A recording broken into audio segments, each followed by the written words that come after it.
Pues no me acuerdo del año, pero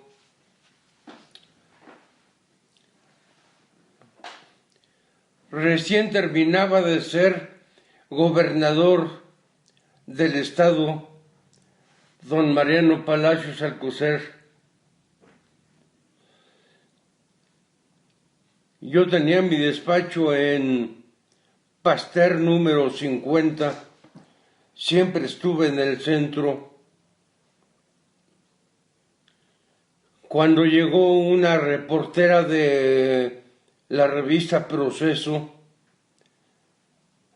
me dijo, ¿usted es fulano de tal? Sí, yo soy. Hombre, fíjese que soy reportera de Proceso y me manda a la dirección de Proceso a hacer una investigación sobre Mariano Palacios, quien ha sido designado presidente nacional del PRI y no hace mucho todavía era gobernador del estado. Y hay personas que se adolecen de él porque sufrieron despojos de propiedades. Queremos nosotros investigar qué tan cierto es eso. Ah, pues a mí me despojó. A usted sí, a mí me despojó. ¿Qué le despojó? Un terreno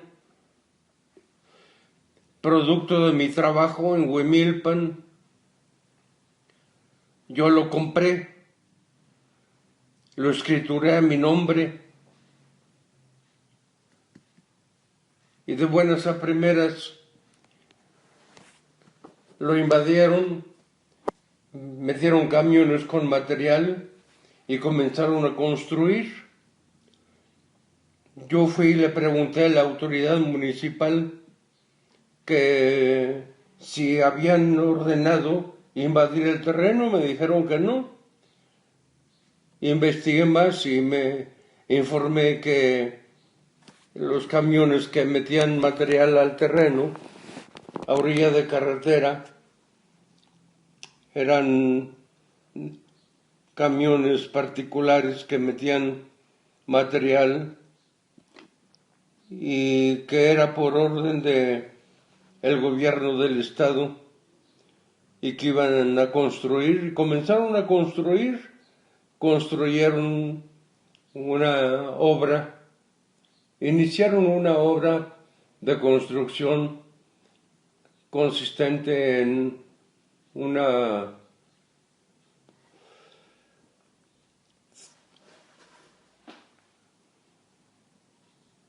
tratadora de aguas negras.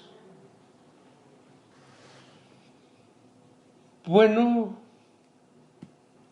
yo hice una denuncia, una demanda en el juzgado civil de primera instancia en Amialco, presenté mis escrituras y empezó el juicio, se ordenó suspender la obra, siguió el juicio. En pocas palabras, terminó el juicio, suspendida la obra,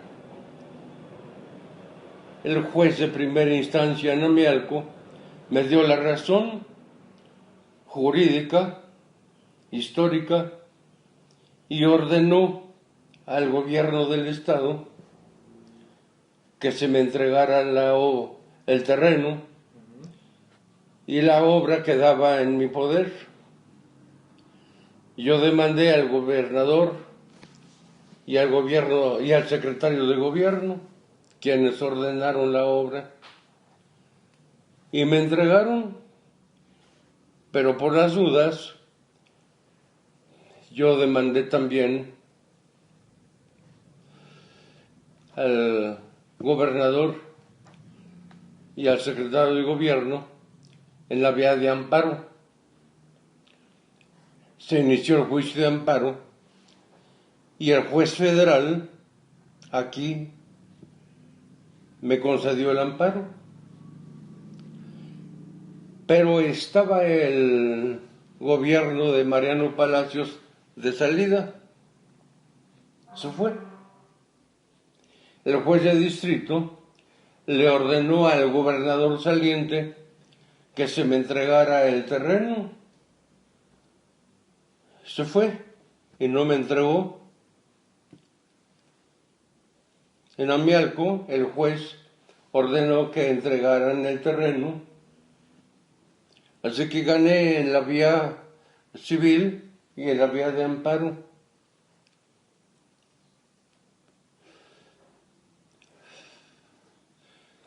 Había dos sentencias, la sentencia en el juicio civil y la sentencia de amparo.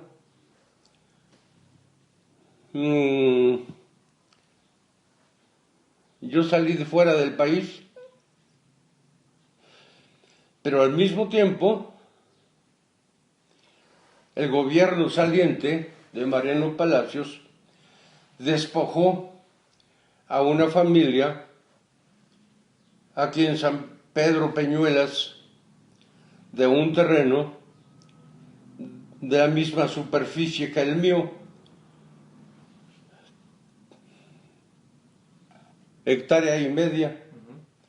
Aquel terreno mío era hectárea y media y lo atravesaba a lo largo agua rodada de presa para riego a orilla de carretera. Y acá a orilla también de carretera, y repartieron el terreno a través de Comevi. Lo repartieron y se lo dieron a distintas familias, les dieron escrituras, y la gente que recibió escrituras, pues construyeron casas, porque les dieron escrituras. Y así hubo varios despojos, pero yo sufrí el mío y aquella familia me vieron a mí y me dijeron, nos despojaron. Promoví amparo, siguió el juicio y se fue. Vino la sentencia y el juez de distrito también resolvió en favor de los despojados. Pero yo me fui, salí fuera del país, viendo el cambio de gobierno. El juez de distrito ordenó en mi favor que me regresaran el terreno y aquellos despojados también ordenó el juez de distrito que les regresaran el terreno, pero estaba repartido. Era más complejo aquello que lo mío. Y yo regresé. En eso, yo me cambié de domicilio profesional. Yo estaba en 16 de septiembre para bajito de la congregación, del templo de la congregación. Ahí tenía yo mi despacho. Me cambiaba a Pasteur número 50, casi esquina con Reforma. Entonces, cuando regresé de fuera del país, duré casi 2 meses fuera. Yo sabía que había ganado mi juicio y sabía que había ganado el amparo de aquellas personas.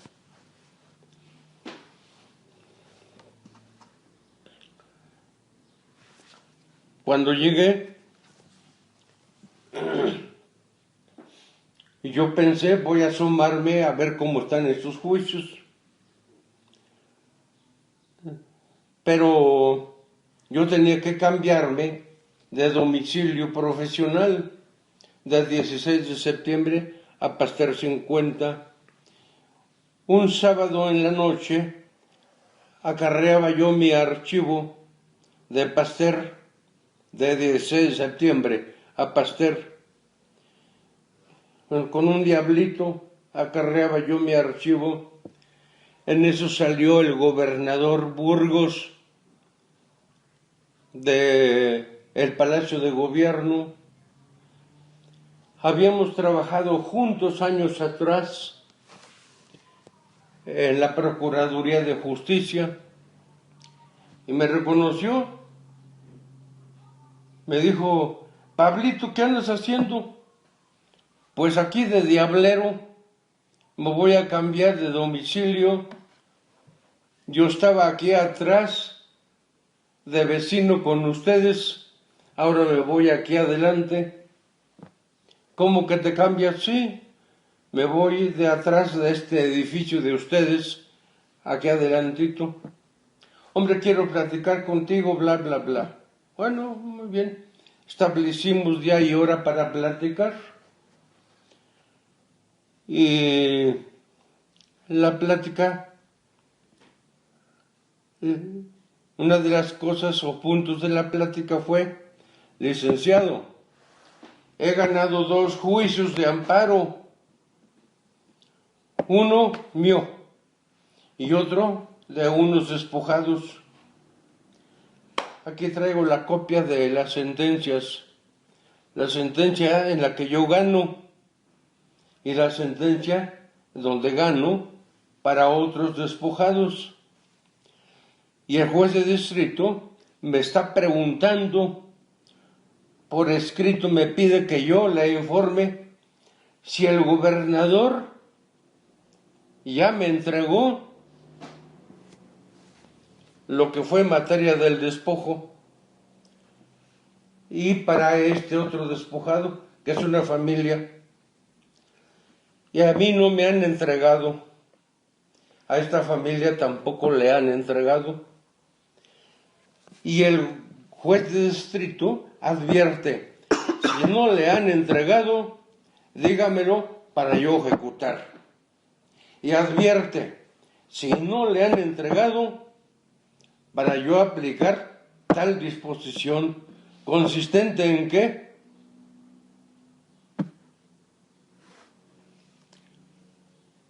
se alarmó el gobernador porque significaba, llamó a su secretario de gobierno, dice: a resolver esto. ¿Qué había que resolver? Pues entregar. ¿Cómo se resolvió? El gobierno del estado, lo más práctico, me compraba. Yo le vendía y me pagaba. Y me dijo el secretario de gobierno, lo más práctico: aquí está repartido y hay casas. ¿Cuál es la solución? Pues que el gobierno del estado les pague a estas gentes. ¿Cómo se va a echar fuera un montón de familias? Y se les pagó. A mí me pagaron y le pagaron a aquellos. Santo remedio. Se acabó el problema. No hubo ningún problema. Juez de distrito, me pagaron. Juez de distrito, pagaron acá. No hay tos aquí. Ya, se acabó el problema. El señor gobernador Palacios, que fue, pues se le acabó el problema también. No pasó nada. Lógico, pues yo le resolví el problema al gobernador que iniciaba, el mío y el de los otros despojados. Y la seguimos llevando bien. ¿Qué pasó con otros despojados? ¿Quién sabe? Averígüelo, Vargas. ¿Qué ocurrió? No sé. Pero hubo muchos despojados. Eso para hablar, o para empezar a hablar de los despojados. Hubo muchos despojados.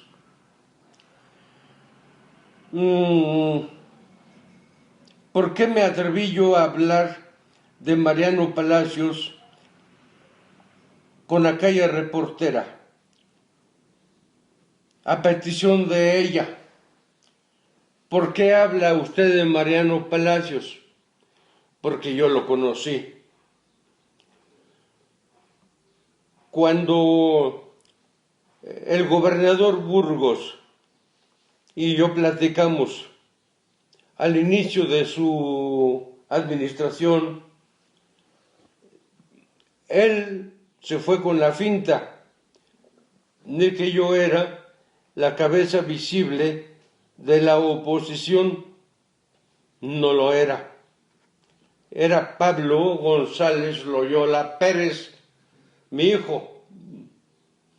Él era el secretario general o presidente del Comité Ejecutivo Estatal del PRD, pero no yo. Yo no hacía actividad partidista, sino él. Yo había iniciado el partido PRD, pero poco antes de que se iniciara el PRD, que me tocó iniciarlo, había participado yo en el inicio del partido que lanzó a Lázaro Cárdenas como candidato a presidente de la República. Y por primera vez en mi vida yo incursionaba en actividad política. Mi actividad antes de esa experiencia había sido eminentemente socio-religiosa. Yo no había participado en actividades partidistas. Gentes del PRI pensaban que yo había sido del PAN. Nunca. O que yo había sido sinarquista. Menos. Fui dirigente de la Acción Católica a nivel parroquial, diocesana y nacional, de la CJM y de la UCM, y luego internacional, pero de la acción, de Acción Nacional, nunca. Y es que los de Acción Nacional pasaban a ser dirigentes parroquiales, dirigentes estatales, habiendo participado en la Acción Católica. Y yo no. Yo pasé de la Acción Católica, pasé a la Acción Católica a nivel nacional y luego a lo internacional, sin ser de la Acción Nacional. Nunca participé yo en el PAN, nunca. Pero me identificaban porque los de la Acción Católica se identificaban enseguida con Acción Nacional. Enseguida. Yo no, nunca. Tengo escrito eso con la mala intención de publicarlo. Y debe publicarse porque ha sido materia de confusión para muchos,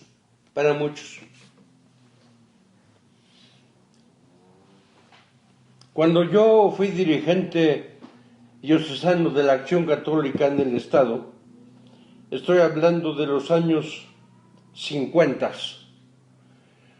Los dirigentes de la Acción Católica de esos años 50, me acuerdo perfectamente de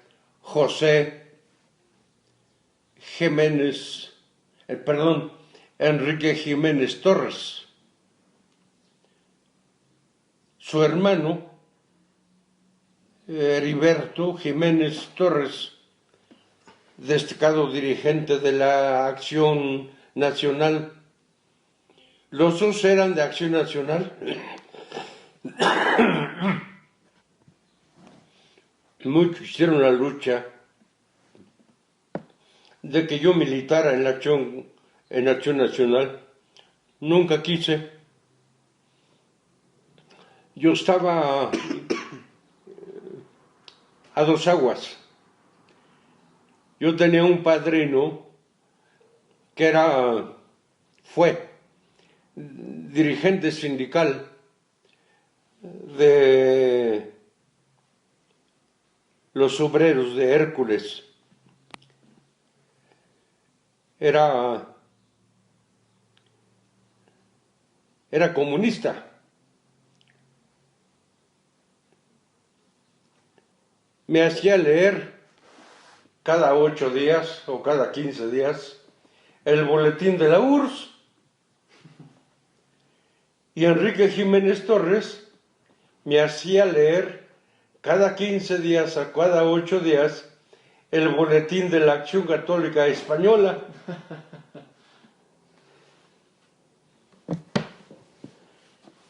Pero devoto del boletín de la Acción Católica Española, le llegaba pero puntual, y yo leía los dos.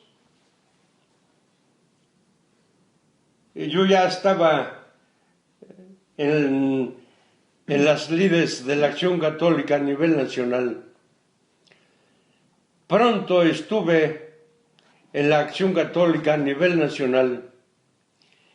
Pronto estuve en las lides nacionales de la Acción Católica y yo seguía leyendo el boletín de la URSS y el boletín de la Acción Católica Española. Pronto apareció la Mater et Magistra de Juan 23 y mucho me gustó la Mater et Magistra.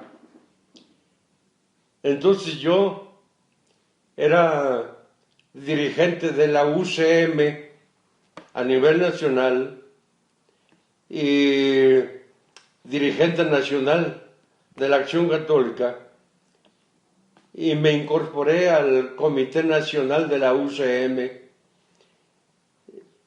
Y al mismo tiempo, yo era un instructor de líderes campesinos de una escuela de dos escuelas de líderes campesinos. Una funcionaba en Chalchihuapa, Estado de México, y la otra en Los Cues, Querétaro. En los dos yo metía mano. Ahí formábamos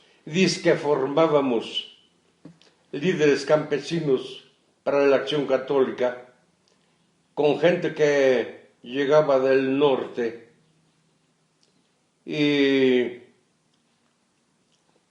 pura indiada, puro campesino. Nos llegaban gentes hambrientos de sabiduría, con ganas de saber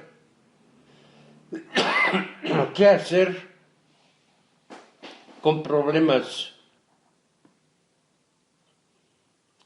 de ejido. No sabían.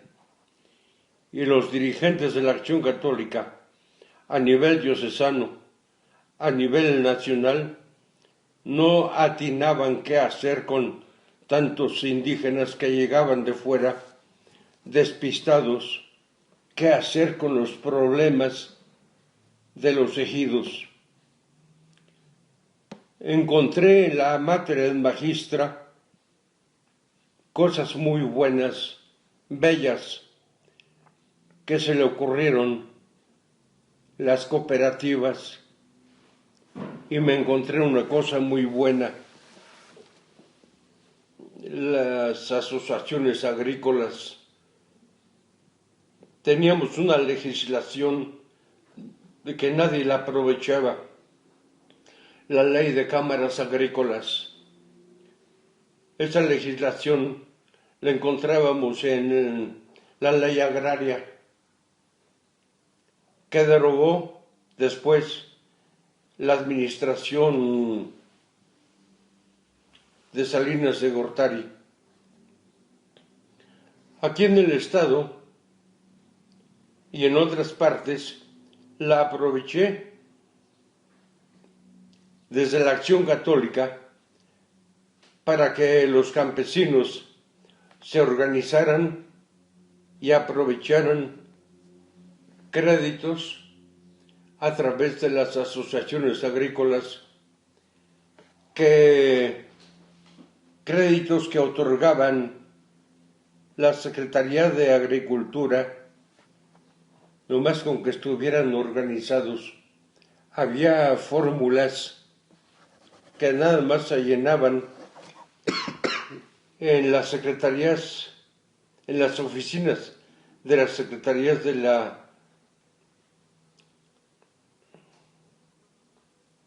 Agricultura y Ganadería en los estados, hasta en las oficinas de la reforma agraria que había en las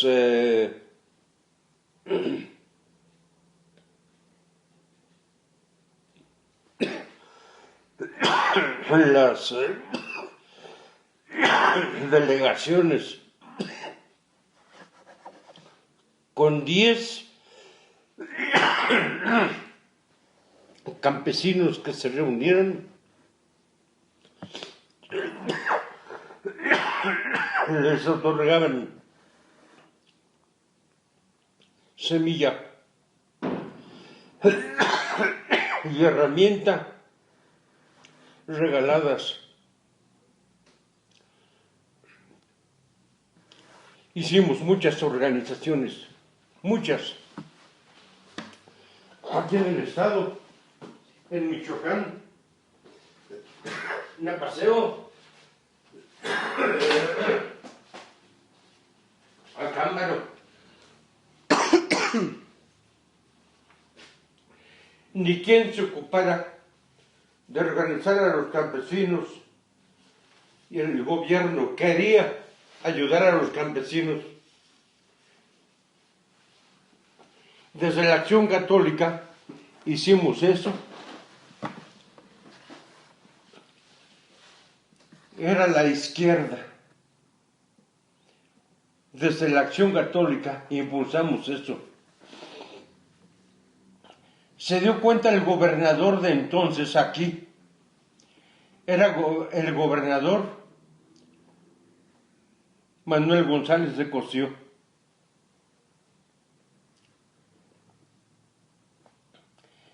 Existía, ustedes no existían.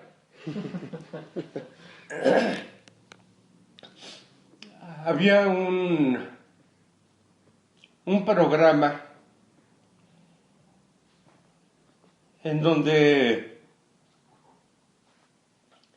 los párrocos deberían de obsequiar a la gente pobre comida, harina de maíz amarillo, harina de ajonjolí, harina de frijol, manteca vegetal, leche en polvo, porque como ahora había hambre. Cáritas.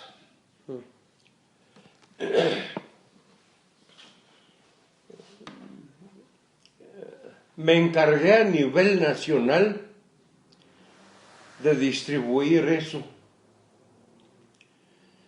Se creó una institución que se llamó Comisión Nacional del Progreso Rural. Se encargó de hacer eso la embajada norteamericana, con un gringo a la cabeza, Joseph Palisi. No había quien le entrara a eso. Y yo les dije, es muy fácil, vamos a hacer una asociación civil. Había un abogado moreliano muy vivo. Encárgate de eso, me dijo. Manos a la obra. ¿Cómo le ponemos? Comisión Nacional del Progreso Rural, muy vivo. Ya se hizo la escritura en su notaría, allá en México. Y yo encabezaba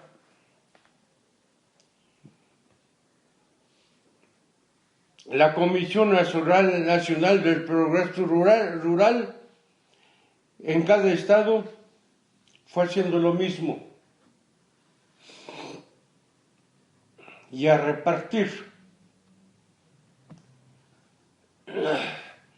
asadones, herramienta y comida. Ahí estoy recibiendo furgones en Onoalco.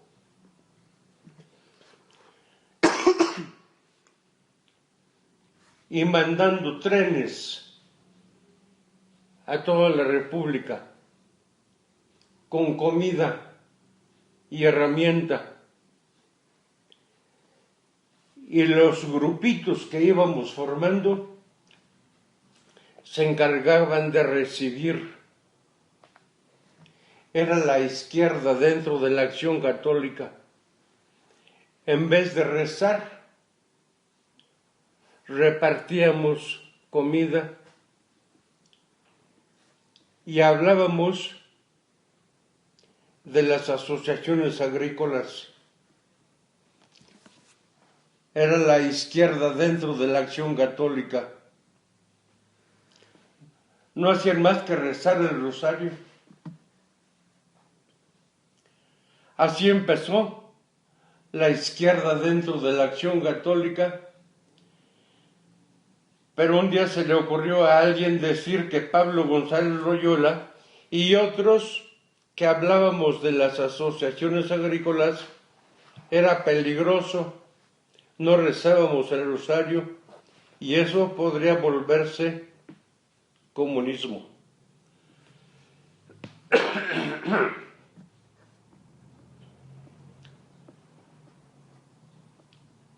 Satanismo, peligroso.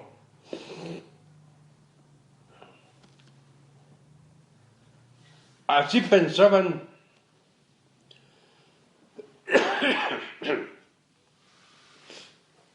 los que no veían bueno el no recitar las jaculatorias tradicionales que estaban allí en la ventana del 16 de septiembre, Sagrado Corazón de Jesús y la Virgen Santísima de Guadalupe. Y hasta se me olvidó la jaculatoria que estaba allí en la casa de los Urquiza o de los Loyola. Pero un día, el presidente de la Acción Católica Rural se le ocurrió que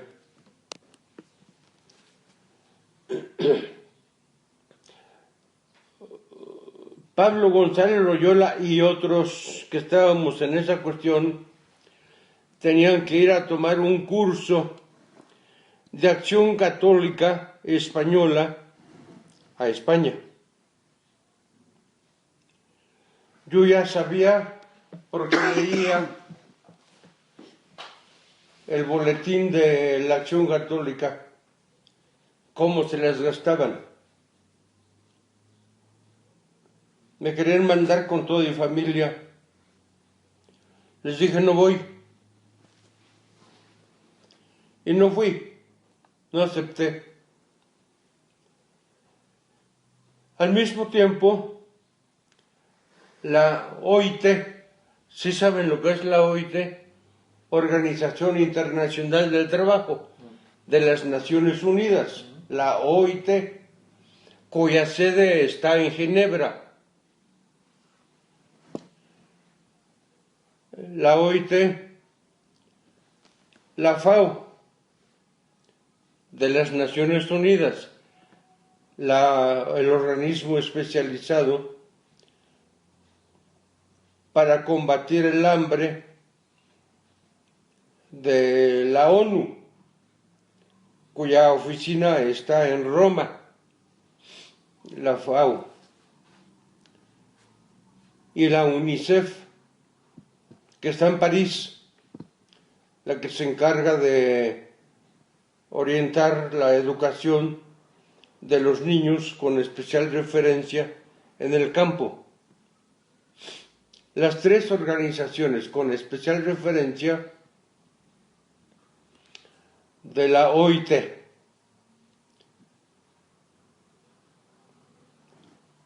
que mucho se ha encaminado hacia el problema indígena desde los años 60, principios de los 60.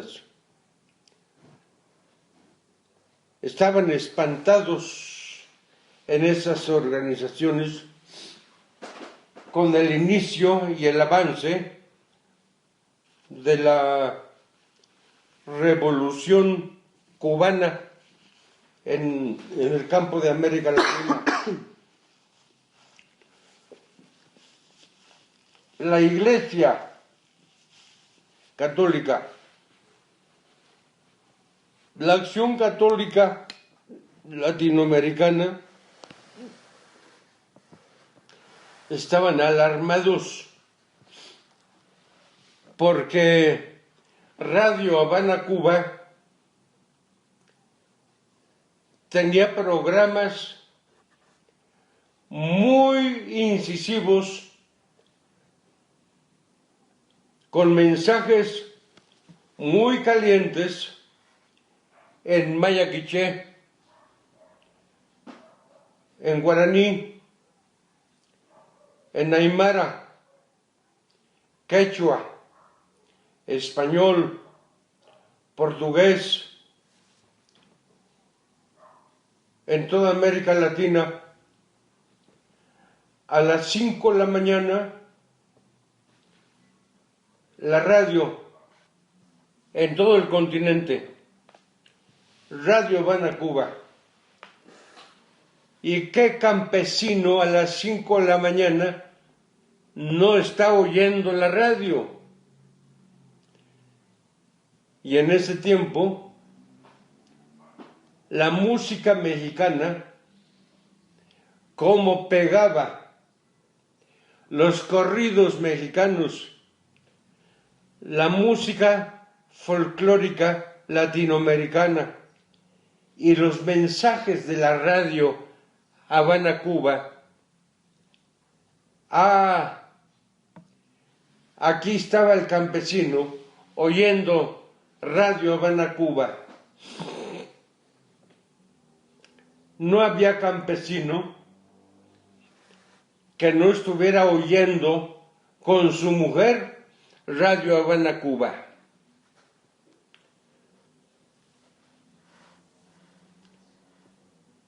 Todo el mundo alarmado. ¿Por qué? Porque estaba avanzando en el campo latinoamericano el mensaje de la Revolución Cubana.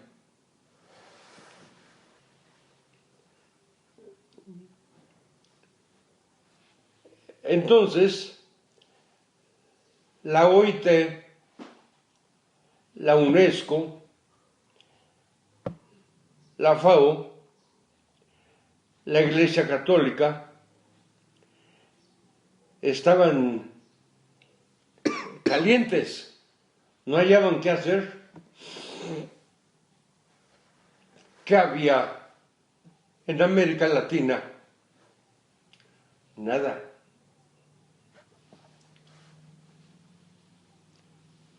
A estas alturas les puedo decir que lo que había era la JOC, Juventud Obrera Católica, en Chile, Perú, Brasil, poquito Ecuador, que estaba en transición de juventud obrera católica a cristiana. ¿Sí? Chile, Argentina, Perú, tantito Ecuador, Brasil. Queriendo dejar lo tradicional, juventud obrera católica, a juventud obrera cristiana.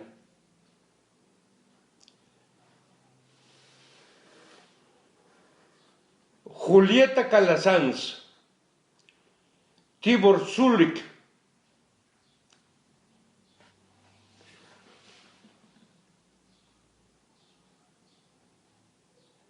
brasileños,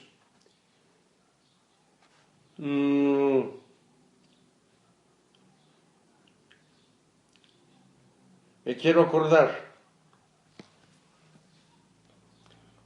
un extraordinario paraguayo, ahorita me acuerdo de él, jóvenes, muy jóvenes, hablaban a los campesinos jóvenes, comenzaban a decir, la tierra es del campesino. Pero el mensaje era para los asalariados. El zapatismo acá, estoy hablando de principios de los 60s. Jaramillo estaba en su efervescencia en el estado de Morelos y otros líderes estaban en efervescencia. El zapatismo todavía estaba, que se sembraba.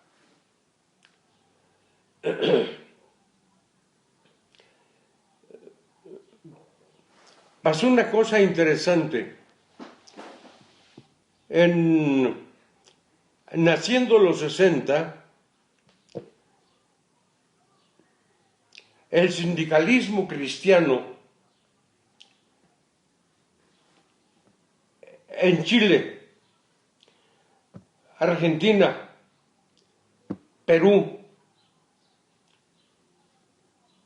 Chile, Argentina, Perú, tantito Ecuador, no tenían mensaje para el campo. El poquito mensaje que había en el campo era para los asalariados. Era mensaje para los que estaban sujetos al capitalismo. El mensaje para el resto de América Latina era para los asalariados del capital. El campesino estaba oyendo en América Latina mensajes de la reivindicación de la tierra que les estaba transmitiendo el cubano. La iglesia no tenía mensaje para el campesino.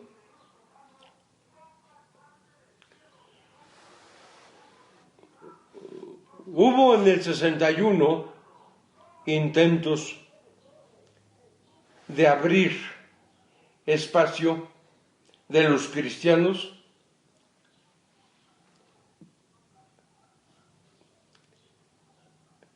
a través del capitalismo.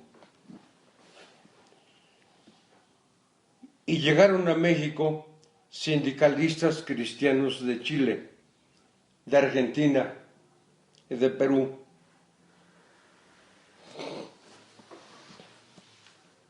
abrieron un espacio, pero el mensaje era aceptando el capitalismo,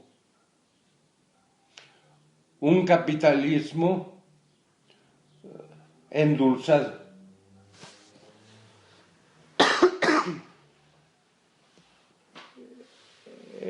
En ese año 1961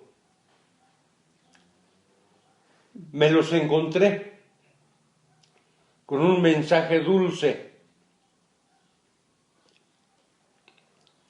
Nos cruzaron una invitación aquí en México. Acepté con otros ir a oírlos a Chile. Me encontré en Chile con un mensaje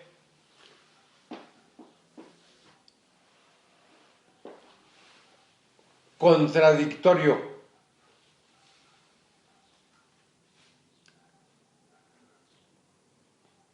Muy duro, difícil de entender.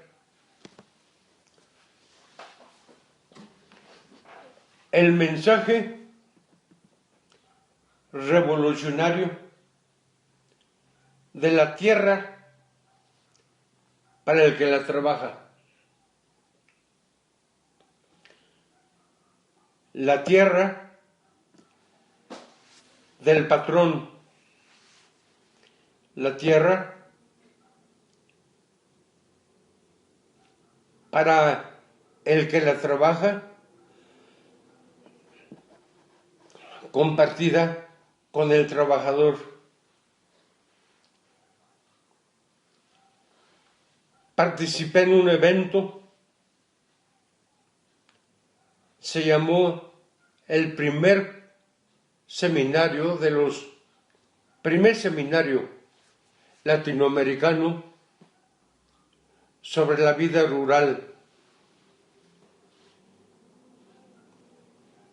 Propuse un congreso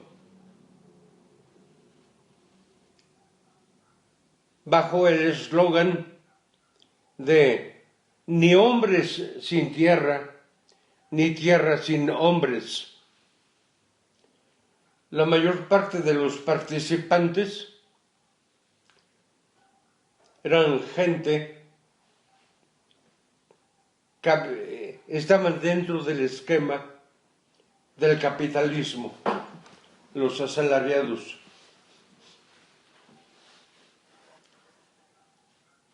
No cayó. El mensaje no cayó.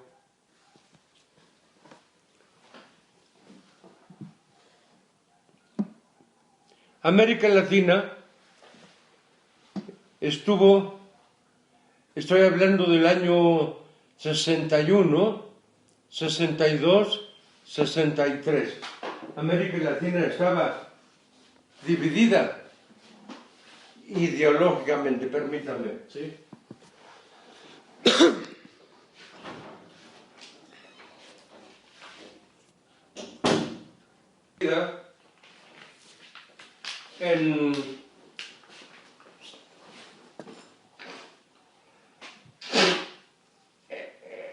En tres corrientes. La corriente de la democracia cristiana. En Chile, con Eduardo Frei a la cabeza, Radomiro Tomic. En Venezuela, Rafael Caldera y otros. Los socialistas con, ¿cómo se llama este presidente muerto? Salvador Allende.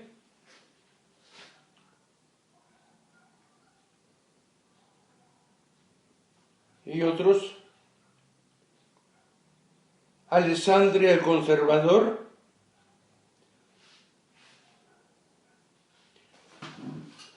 conservadores, socialistas, demócratas cristianos.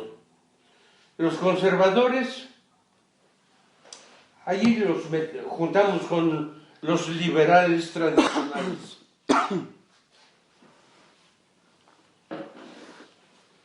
Capitalistas, liberales y conservadores. Los socialistas los vamos juntando con los comunistas y los demócratas cristianos, que a fin de cuentas resultaron ser la misma línea con los liberales. ¿Qué pasó en Chile?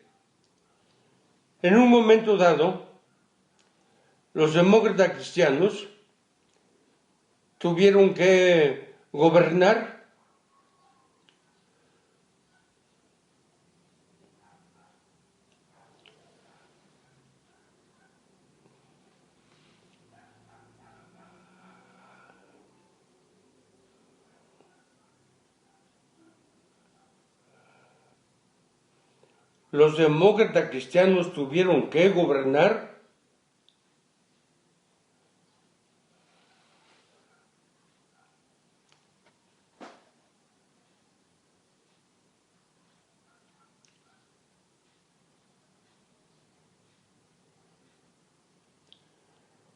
apoyados por los liberales, y los socialistas tuvieron que gobernar apoyados un poco por sus mismos enemigos. Fue terrible aquello, muy terrible. Pero no había de más. Hubo un momento en el que el caos fue terrible, pero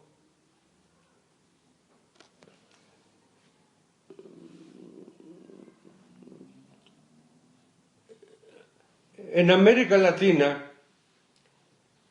la democracia cristiana vino a hacer un juego muy sucio en favor del capitalismo, muy sucio.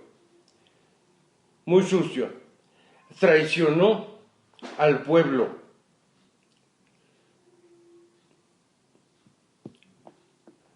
Los comunistas y los socialistas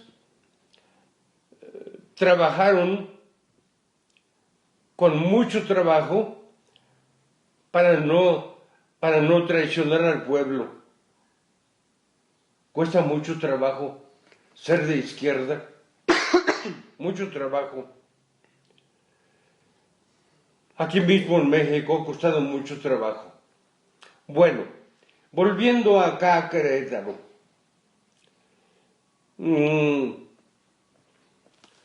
Aquí en Querétaro, la izquierda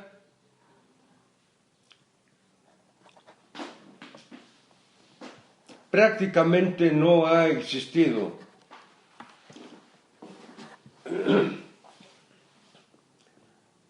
Los pocos hombres de izquierda no han tenido formación, no ha habido escuela de formación de cuadros, no ha habido. Ninguno de los grupos que se han dicho de izquierda se han ocupado de hacer una escuela de cuadros. Nadie. Es una lástima.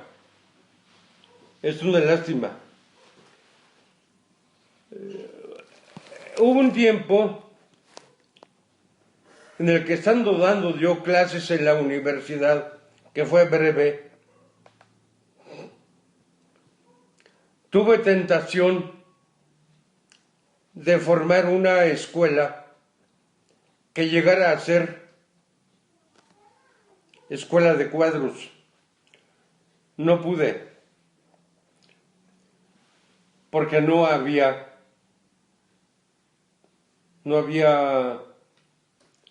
bases.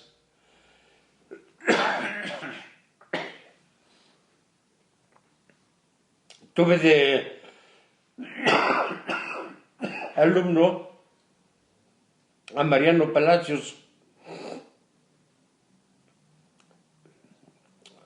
Era uno de los grupos que se podrá decir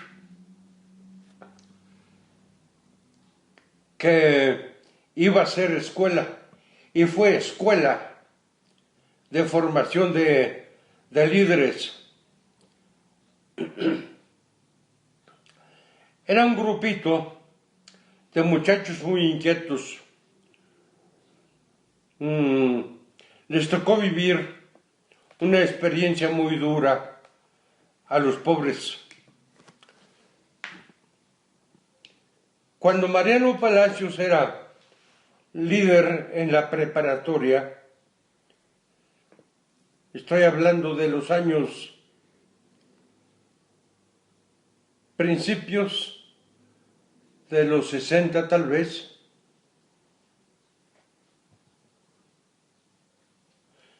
yo regresé a la universidad en el 67, porque estuve en la universidad en 3 épocas. Llegué en el 67, yo venía de fuera, ingresé en el fines del 67, en el 68. Llegué en el 68 completo, y tal vez en el 69 ingresó don Mariano a la facultad, tal vez, y entró con un grupito,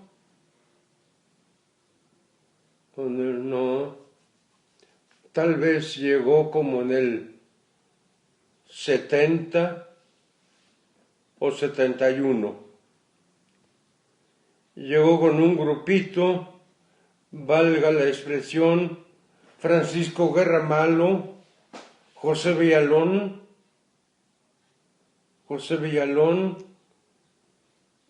y otros que enseguida tomaron la dirección de la facultad. ¿Sí? Eran muy inquietos, muy buenos, muy inquietos. Me acuerdo que les dije, van a dirigir pronto la facultad, prepárense, van a ser buenos abogados, buenos dirigentes del Estado, buenos políticos, pero mucho cuidado porque están muy tiernos, y cuando los montan tiernos se pandean. Me acuerdo que les dije una ocasión, fíjense que hace como 3 o 4 años o más, yo anduve fuera del país. Recorrí varios países de América Latina y del mundo, y nunca me encontré un queretano en el servicio exterior mexicano. Ahí tienen ustedes el futuro abierto. Les espera el servicio exterior mexicano a ustedes para que vayan, abran cancha a los queretanos, empezando por ustedes. No hay queretanos en el servicio exterior mexicano. Y me acuerdo que uno hizo así, para allá vamos, maestro, para allá vamos. Y es cierto, Anduve años por allá fuera del país, nunca encontré un queretano en el servicio exterior. Y es muy bonito, es muy bonito. Bueno, en esa estancia que yo estuve allí en la universidad, me daba tentación de que se formara un equipo de investigación de jóvenes estudiantes sobre problemas sociales y políticos entre ellos mismos para proyectar fuera del Estado el servicio de los estudiantes. ¿Qué estudia? Historia. También. También. Es bueno. Es bueno. Yo me acuerdo que les dije a ellos, acuérdense que ustedes llevan una materia que se llama Historia de las Ideas Políticas y hay mucho que estudiar al respecto, mucho que estudiar. Y bueno, es que ustedes desde ahorita se proyecten en un estudio importantísimo. México es uno de los países en América Latina que se ha proyectado mucho y debe proyectarse a través de la historia de las ideas políticas en el continente, porque es bien importante la historia de las ideas políticas en el continente desde el punto de vista político. No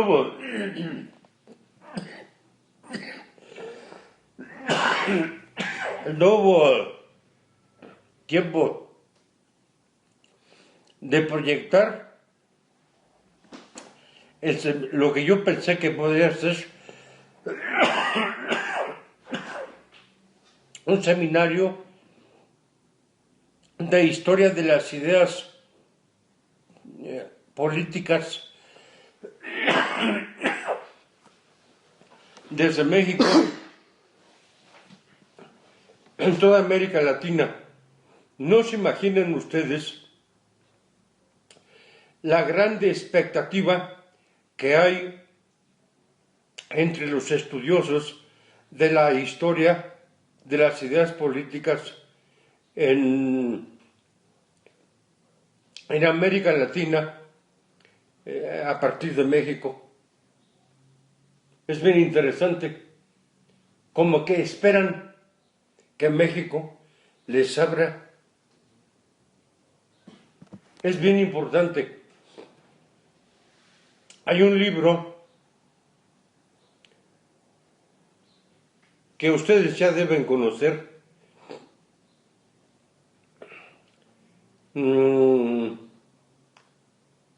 Leyes Fundamentales de México, de Felipe Tena Ramírez. ¿Sí? Sí, Felipe Tena Ramírez.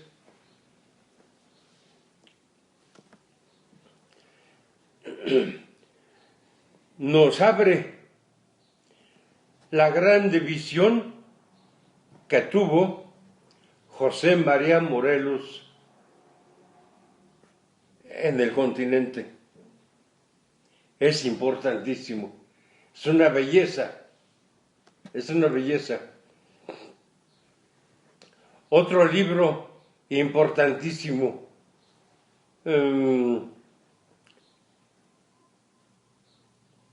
muy importante, la visión de los vencidos. ¿La conoce? Sí. Chiquito. Unas cuantas cositas que nos dice allí, un grupito insignificante de indios que están reprochándole a los vencedores. La historia de las cosas de la Nueva España de Bernardino de Sahagún, qué cosa tan maravillosa, tan maravillosa. Bueno, pero estábamos con la cuestión de la izquierda en Querétaro. No hay. Cuando yo le dije a la reportera que Mariano Palacios había cometido abusos muy grandes contra los queretanos, me dice, bueno, muy bien, usted dice que conoce a Mariano Palacios. Sí, lo conozco, lo seguí en su gobierno, los 6 años de su gobierno, aquí estuve. No es más que un abusivo, un ladrón. Voy empezando los 6 años de gobierno del que le sigue. No va a ser cosa mayor. No hay oposición en Querétaro. ¿Qué debe hacer la oposición? La oposición en Querétaro debe formar conciencias históricas. Debe formar conciencia histórica. Si no hay conocimiento de la historia prehispánica, de la conquista, de la colonia y después de la colonia, no va a haber oposición. Permítanme decirles a los dos, cuando Burgos me preguntó, ¿de dónde eres? Me dio rabia. Quise decirle muchas cosas. Te conozco, conozco a tu familia, conozco al queretano.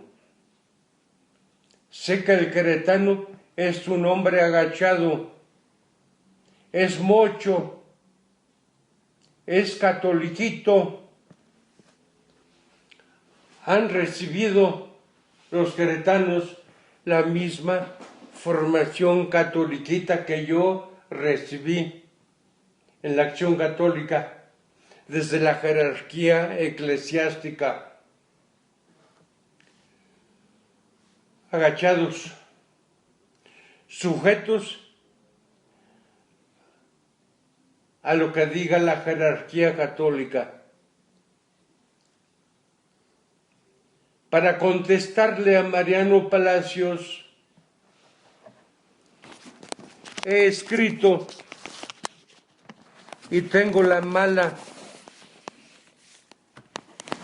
costumbre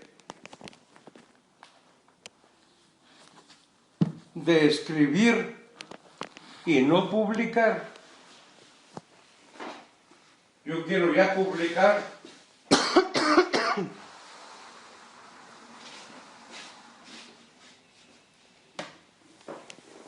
Diálogo con el licenciado Alejandro Maldonado Franco, secretario de Gobierno del arquitecto Antonio Calzada Urquiza, en octubre de 1974, en su despacho del Palacio de Gobierno, Madero Poniente Altos, a centro histórico de la ciudad.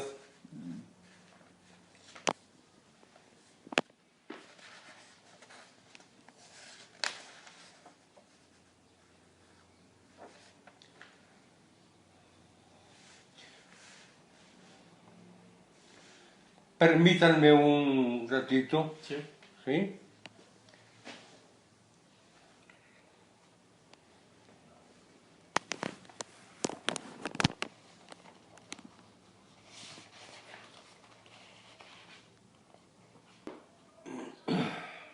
este ínter de advocaciones a nuestra memoria viene, es que ya casi no veo, me auxilio con un vidrio para poder leer un poco. Mas en este ínter de advocaciones a nuestra memoria viene la fracción de un diálogo con don Alejandro Maldonado Franco, parte del monólogo de nuestra bitácora de aquellos días cuando nos privó de la libertad don Antonio Calzada Urquiza, con apoyo en la ley en respuesta a los clamores de las fuerzas vivas plutocráticas queretanenses y por mandato expreso de don Luis Echevarría.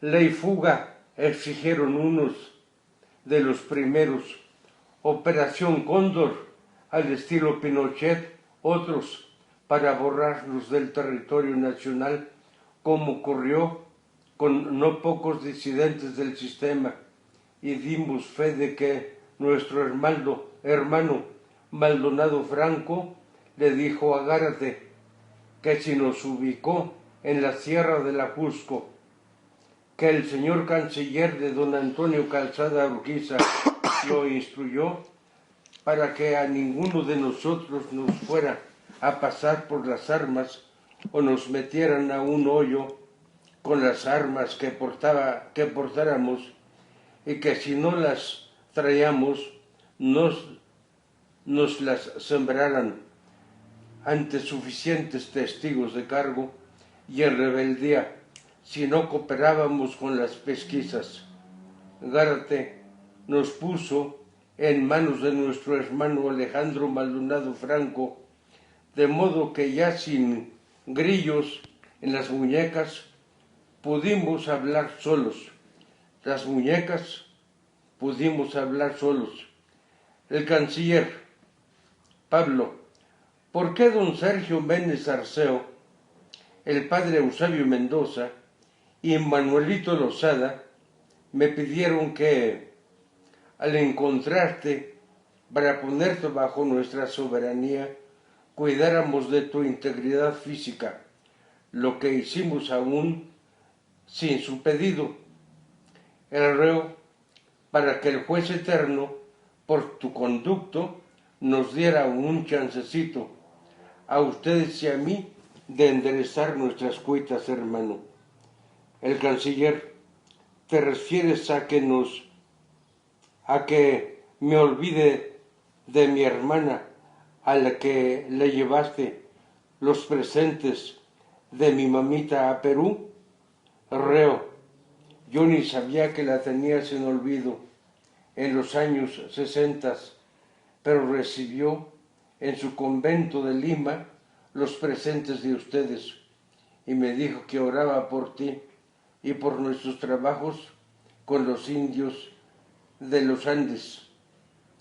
Canciller: Pablo, cuando iniciaste el grupo de los pobres inconformes de la Sierra Gorda, pregunta, dice el reo: Alejandro, debes decir rebeldes inconformes de la Sierra Gorda. Lo iniciaron, entre otros, Jesús Gutiérrez.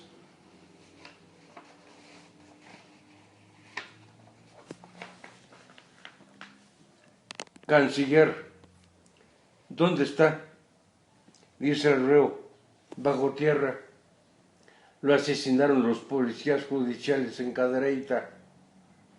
Culpamos de su muerte a Antonio el Mayor, Antonio Meré Groth, delegado de Asuntos Agrarios en el Estado.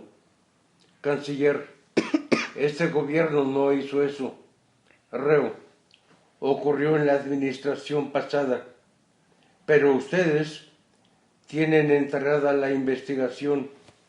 Canciller: Pablo, es cierto que ustedes devolvieron con el padre Eusebio el rescate a Pablo Meré Alcocer en agosto del año pasado.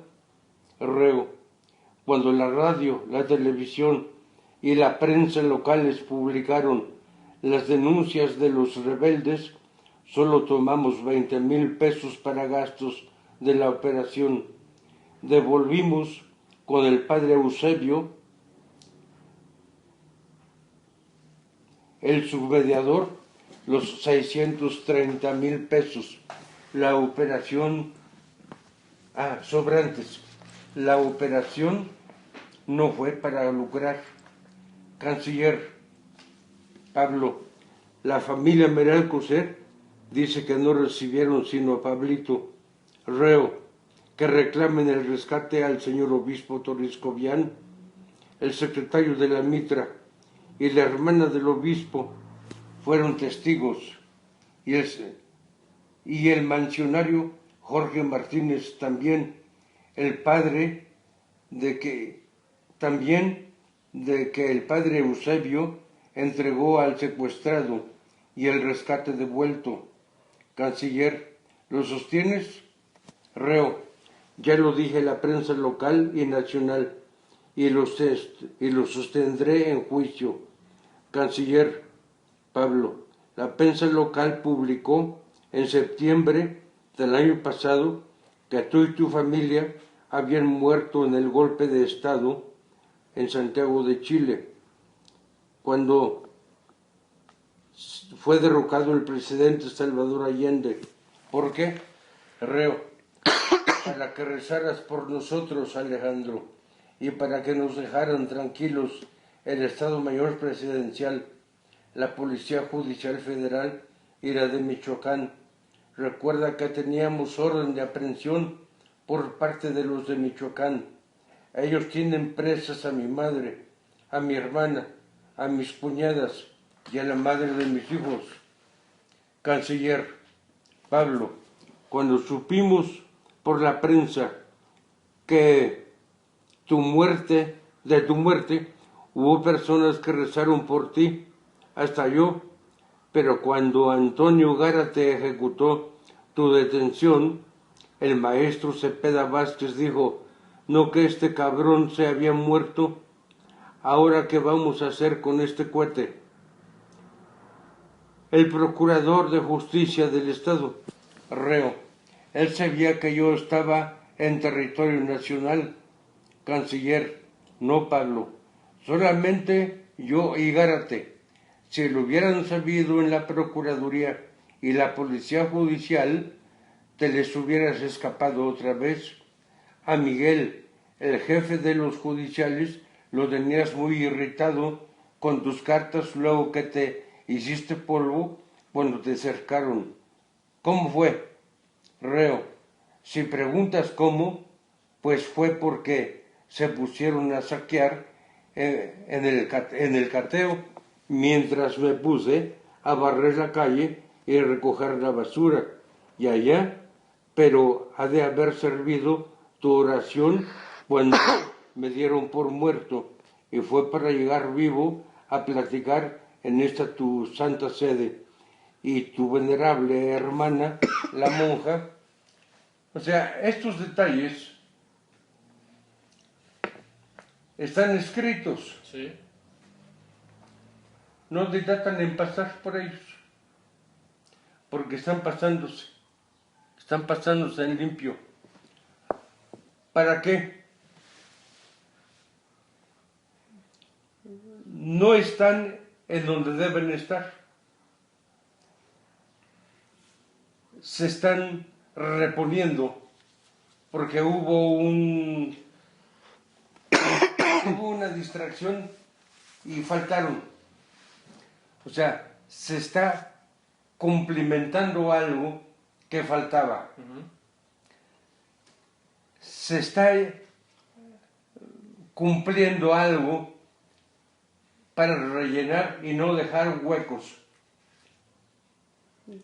No está dejándose nada que no se haya ejecutado. Totalmente, nada. Revelando todos los detalles, ¿verdad? Porque no hubo ningún lucro en absoluto. para nada, para nada. Más adelante vienen revelaciones de orden de fe. Bueno, ¿y por qué esto? ¿Cuál es el motivo de fondo? Es este.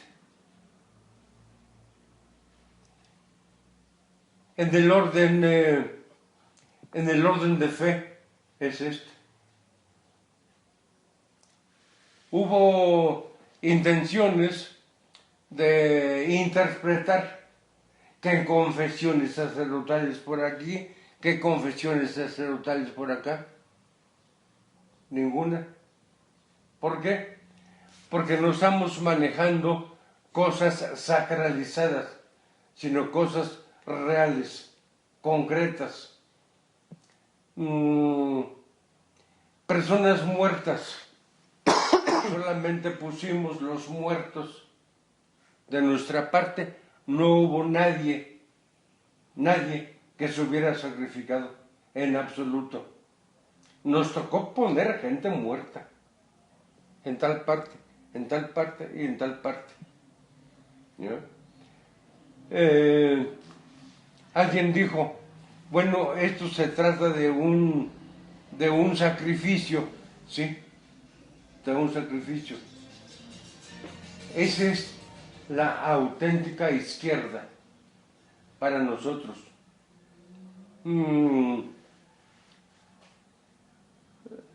Hay una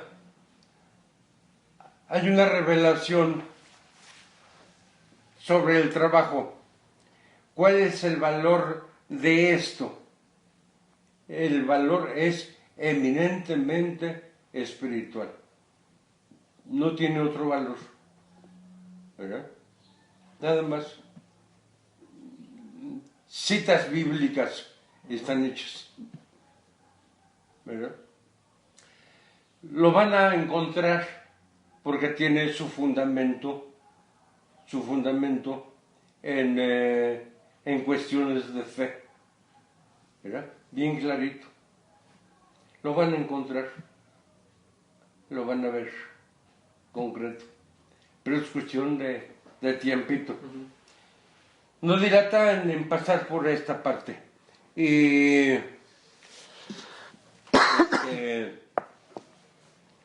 va a venir a partir de la semana que entra, sí, alguien a pasar en limpio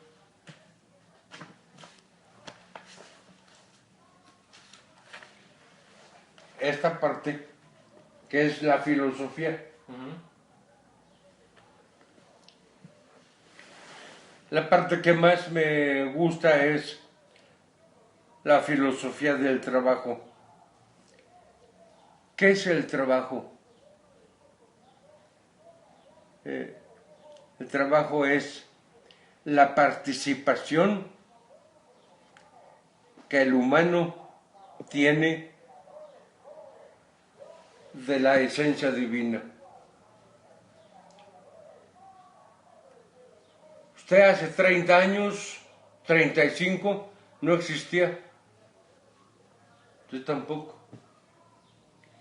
Llegó el momento en el que fue engendrado cada uno de ustedes. Comenzaron a existir. De allí para acá están. Y no dejarán de estar. Van a estar. In eternum. No dejarán de estar. Por todo el tiempo. Con lápida o sin lápida. Con un letrero, sin un letrero, pero van a estar. ¿En el recuerdo de quién? Van a estar. Y no dejarán de estar. Con hijos, sin hijos, van a estar. Y van a dejar huella. Y van a perdurar. Y van a seguir.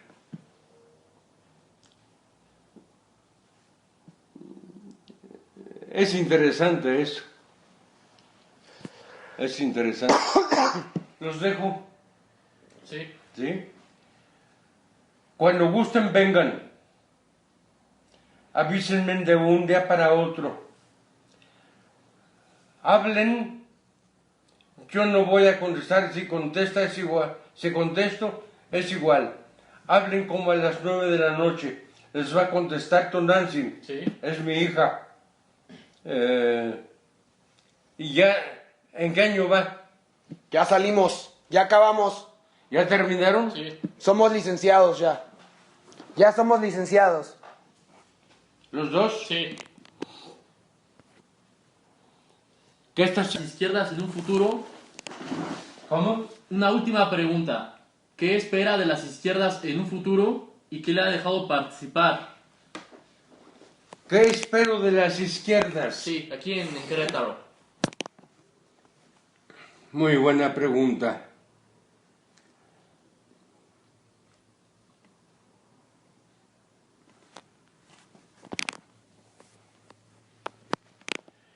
Yo tengo esperanza de que en México cuaje la experiencia de Morena, se constituya en un doble movimiento, en un movimiento eminentemente social y un movimiento eminentemente político, que sepa actuar como movimiento social, que interprete la inquietud social de los pueblos y que sepa interpretar las aspiraciones políticas de esos mismos pueblos. Hace muchos años yo tuve esperanzas de que la organización de los pueblos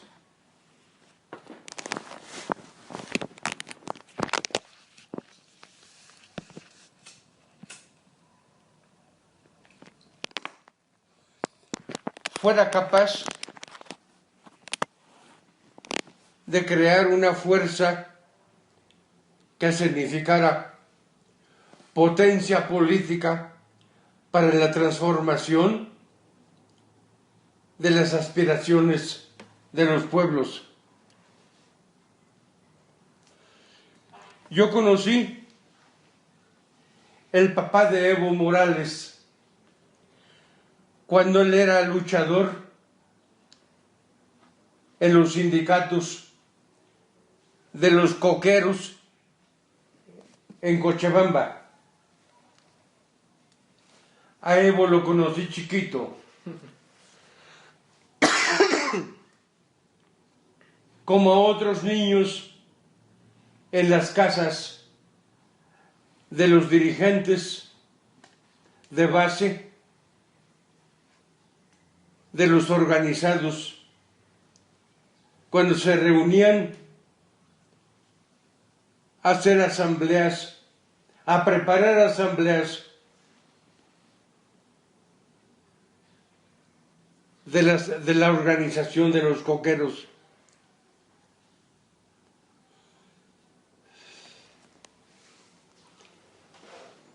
Me permitieron asistir como oyente a reuniones en donde preparaban sus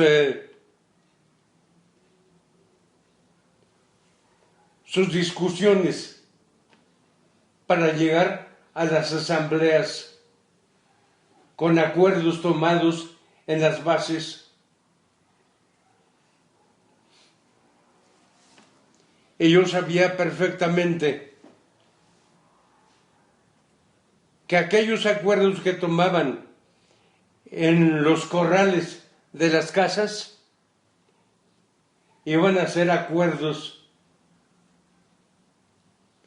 que se maduraban en los corrales de las casas y que se ventilarían en los acuerdos que se discutían en las asambleas.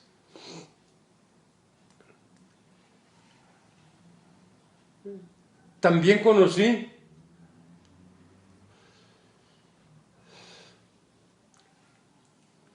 y participé en reuniones de comunidades de base, de campesinos en algunas parroquias de Ecuador. Debo aclarar que las comunidades de base en Ecuador son parroquiales, porque se trasladó la jurisdicción de parroquia de Europa a Ecuador. La parroquia no como jurisdicción eclesiástica, sino como organización social. Entonces, en Ecuador tienen la jurisdicción social denominada parroquia, y las reuniones parroquiales son jurisdicciones de comunidades de base. Participé en muchas comunidades parroquiales. Eran comunidades de base que organizaron las gentes que estaban trabajando dentro del esquema de la teología de la liberación, tanto en Perú como en Ecuador. Yo sabía bien que a la larga esa experiencia iba a traer como consecuencia el fortalecimiento de la lucha política, y se fortaleció con el tiempo el Partido del Trabajo en Brasil y varias organizaciones políticas en Ecuador y en Perú. Otras organizaciones con la misma experiencia le han dado vida, consistencia a grupos de organizaciones de Coca-Coleros en Bolivia. Sé bien, y me da gusto decirlo, que ese trabajo que desarrolló la teología de la liberación a través de organizaciones de base data desde 1960 para acá, y va a seguir. Leyendo hoy La Jornada,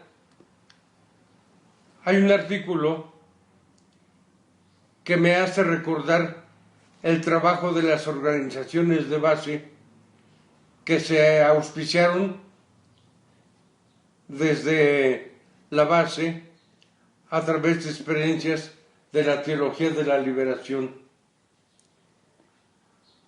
Y casi lo dicen, esto huele a teología de la liberación. Casi lo dicen. Y va a seguir, va a seguir. Yo pienso que el silencio que le atribuyen al actual pontífice en esa materia es un silencio que nos está diciendo más cosas. Entonces yo creo que la izquierda en América Latina tiene por venir. y repasando hechos, la semana pasada, a principios de la pasada, le seguí los pasos a unas notas en la jornada referentes a que la semana antepasada una joven procedente de Nayarit le robaron su pasaporte en Perú.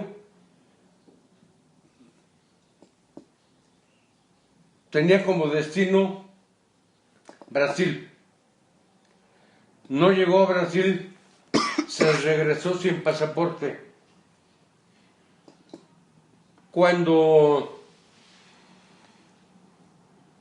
reclamó su maleta aquí, dijo, esa no es mi maleta,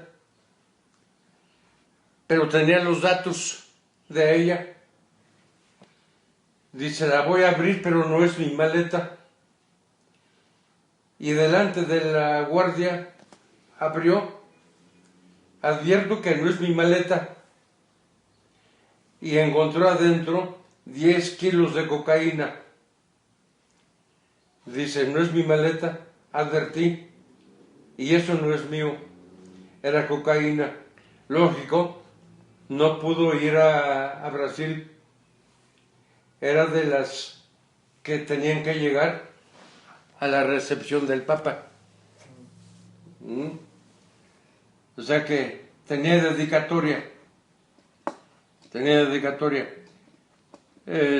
demás personas sí llegaron, ella no pudo llegar.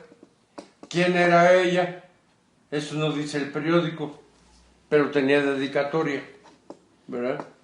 Entonces, sin duda, pues ya se sabrá quién era, o ya saben quién era. Eso para enriquecer el comentario, pero la izquierda en América Latina tiene su porvenir, lo mismo aquí en México. En Querétaro está por verse. Yo deseo entregar documentación importante al PRD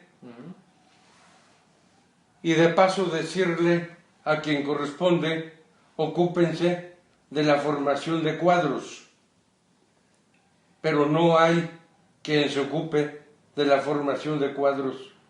Debe haber, y me gustaría contribuir en esa operación, ¿verdad? Lástima que ya no oigo, ¿verdad? Pero he de oír, yo pienso que voy a oír, ¿sí? ¿Verdad? Vengan cuando gusten. Gracias.